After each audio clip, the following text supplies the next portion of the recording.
crates are sometimes something that dogs will pick up associations with from our mistakes. Yes. So a lot of the times, puppies, when they first come home or when they're first introduced to a crate, they do what? They cry in it. They do. And our heartstrings just burst Yes. because of course they would. Right. How could we listen to a crying puppy and not feel for them? Mm-hmm. But crate guilt is real. But Right. don't stress about that piece. It is completely normal. It's not your dog being emotional either. It's tactical on their part. Mm-hmm. You know, they've gotten used to, with mom and litter mates, squawking and somebody would come and pay attention. Right. So some dogs will come home and they'll already have this really well ingrained idea that making lots of noise, crying, screaming, barking, whatever, brings them attention. Right. Sometimes it's a new experience for them in this new home because we react without necessarily thinking about what we're rewarding in the dog.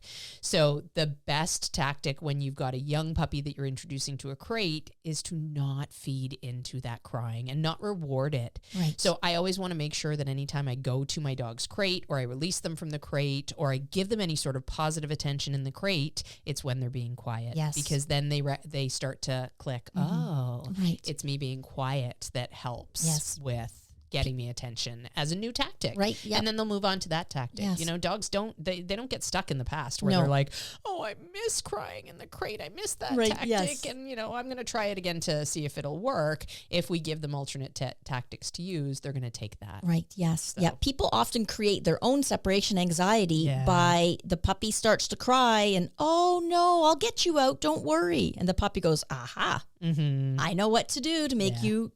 And then, you know, later on, the person realizes the puppy does have to stay in the crate. But now the puppy's had so many wins. Yeah. So now the barking and whining turns into biting at the bars and really screaming. Yeah. And it's tough love, but you know, we always recommend ignore puppy whines in the crate. It's the kindest thing to do, and it's not going to cause separation anxiety. Yeah. It's you responding to the whining that will cause it. Absolutely. And the messages that we give our dogs, the things that we reward our dogs with are the things that they're going to go, oh, I'm going to keep repeating that behavior because it's rewarding. They don't have these ethical debates in their head of what's right and wrong. They just know what is rewarding and what's not. So if we can make the things that we like be the rewarding things, we're going to align their lives with ours.